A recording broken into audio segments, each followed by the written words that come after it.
Saudara-saudara sekalian, hari ini KPU telah mengeluarkan pengumuman resmi yang hasilnya dalam versi KPU telah kita dengar bersama. Tanpa proses yang kredibel, legitimasi calon yang terpilih atau legitimasi keputusan bisa menyebabkan keraguan. Atas dasar itu, izinkan kami menyampaikan pernyataan untuk mendakapi proses pemilu yang sejak awal hingga saat ini.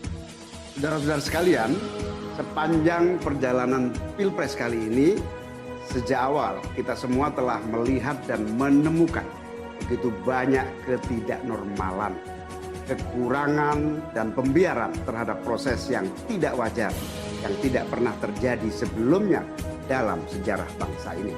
Kami memutuskan meminta tim hukum Timnas Amin untuk maju ke Mahkamah Konstitusi dan menyampaikan kepada majelis hakim serta publik luas tentang berbagai kekurangan dan penyimpangan yang telah terjadi selama proses Pilpres kali ini.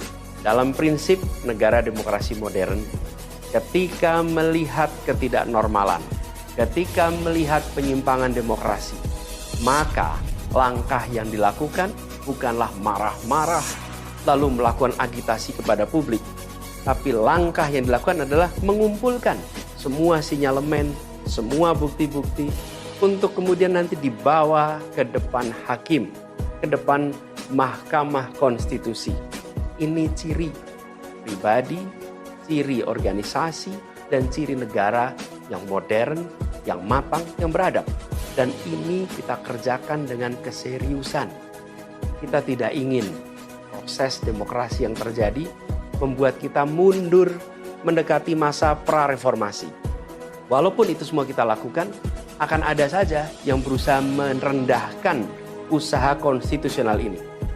Ada saja yang nanti akan mendegradasi usaha konstitusional ini.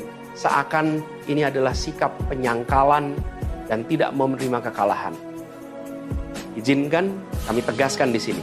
Kami tidak ingin membiarkan penyimpangan atas demokrasi itu berlalu tak ditantang. Kami tidak ingin penyimpangan itu berlalu tanpa catatan. Kami tidak ingin ini menjadi presiden yang buruk bagi generasi-generasi yang akan datang.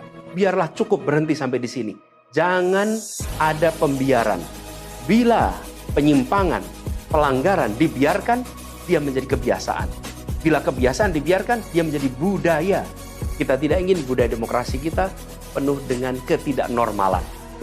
Kita ingin mengembalikan demokrasi kita menjadi demokrasi yang penuh dengan kewarasan. Demokrasi yang mengedepankan adab. Ini yang harus kita kerjakan. Karena itulah kenapa kita memilih jalur ini. Karena kita ingin agar pengalaman ini nantinya tidak menular. Tidak menular kemana? Ke pemilihan-pemilihan berikutnya. Baik Pilpres, nanti akan ada ratusan pilkada, akan ada pileg tingkat 1, tingkat 2 yang tidak boleh mengalami yang pernah kita saksikan sama-sama. Walaupun kami sadar kita ini dalam situasi yang tidak normal. Banyak yang menyampaikan kepada kami bahwa kemungkinan untuk bisa mendapatkan keadilan itu kemungkinannya amat kecil.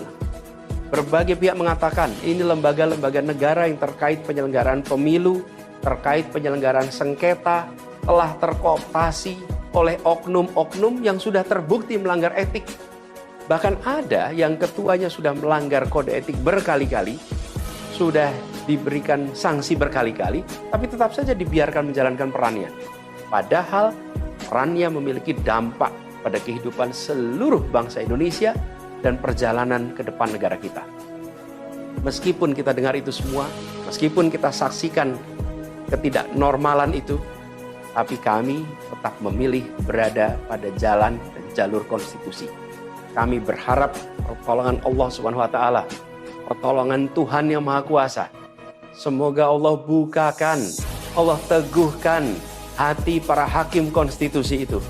Untuk mereka bisa imparsial, untuk mereka memiliki keberanian, untuk mereka mengambil keputusan yang adil, keputusan yang benar, keputusan yang nantinya akan mereka pertanggungjawabkan di hadapan Tuhan yang Maha Kuasa.